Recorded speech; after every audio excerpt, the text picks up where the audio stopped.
I think everyone's got to build their own foundation, and their habits that work for them. But I think the thing that I realize, and I've seen from, if you look at really successful people, most of them have these great habits that are hardwired in now because they've done them so long.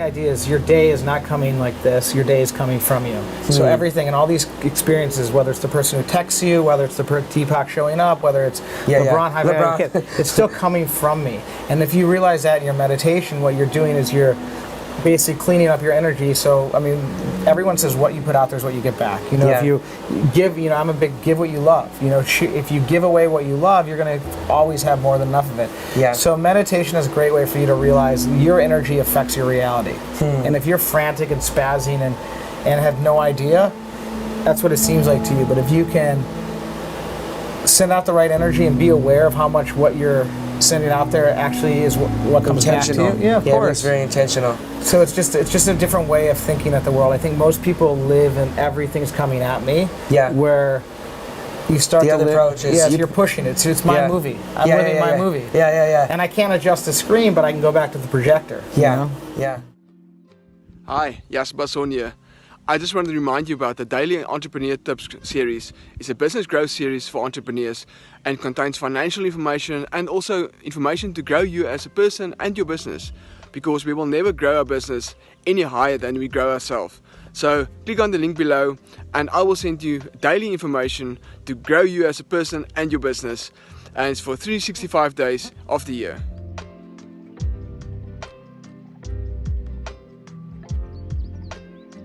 I've always been a seeker and a searcher and figured out ways to get better, and success leaves clues.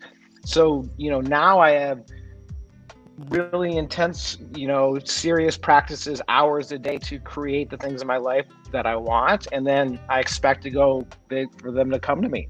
But I also create and then take action. But there's kind of 3 stages of how things work.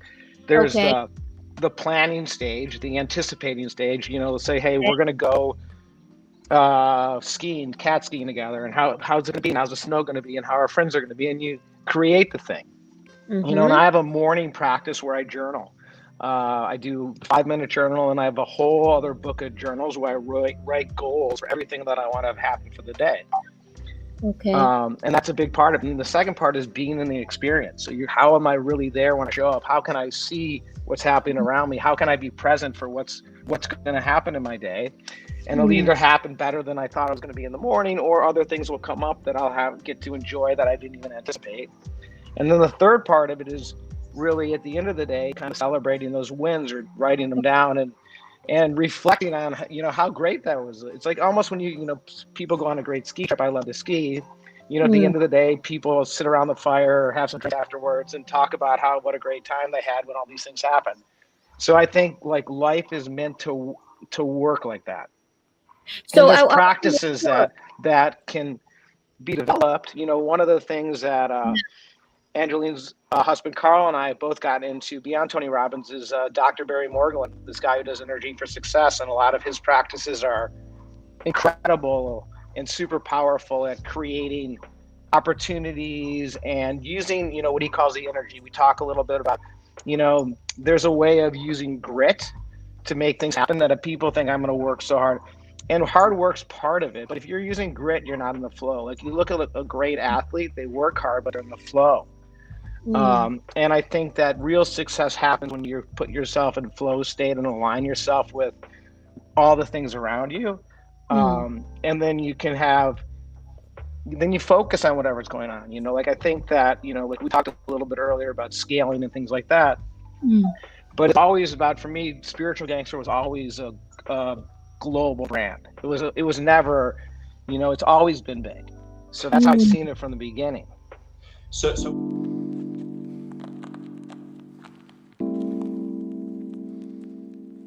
one of my favorite symbols, it's the yin yang symbol. And there's 2 different sides of the yin yang symbol. There's the the white side and the black side. On one side, you're winning. On the other side, you're losing. Most people are on the wrong side. The whole idea is getting on the right side and staying in the energy of the right side. And, before this podcast started, Eileen's husband, Carl, popped in. He just got out of the cold plunge. But there's all these practices that can be done to boost your energy, your vitality, your frequency, that will allow you to get your sensors open, that'll allow you to win. And I think that if you're stuck in a poorly lit office and you're not doing any physical practices and you're consuming junk food, junk news, you're at a different frequency. It's a different reality.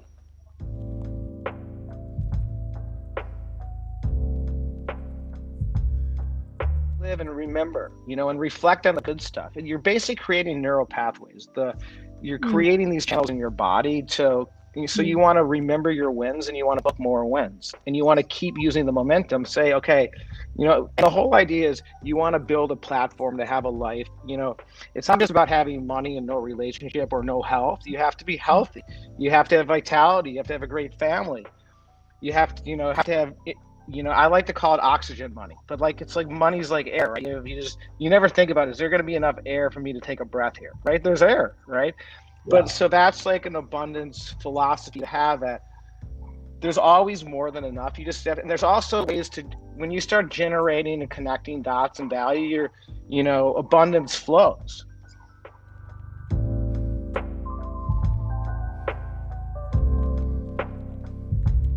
And the yoga studio, I had 2 jobs in 2 different states. Now you figure out ways to make things work, and the things that are working, you want to continue to double down on. And I think part of the reason why I'm able to, live such an abundant lifestyle is because I have the energy to do it. But I also realize, if I don't have that energy, I need to go back and build it again, because that's what enables me to be of contribution, to have to really enjoy, to really be in the moment where I'm in the moment and get the most out of it. And the thing is, the moment will feed you. There's all these different things out here, besides the dog barking, but there's birds flying around, there's birds singing, there's so many different things wanting to communicate with us in our environment, right? And if you can be present for it, those things will feed you and feed your energy.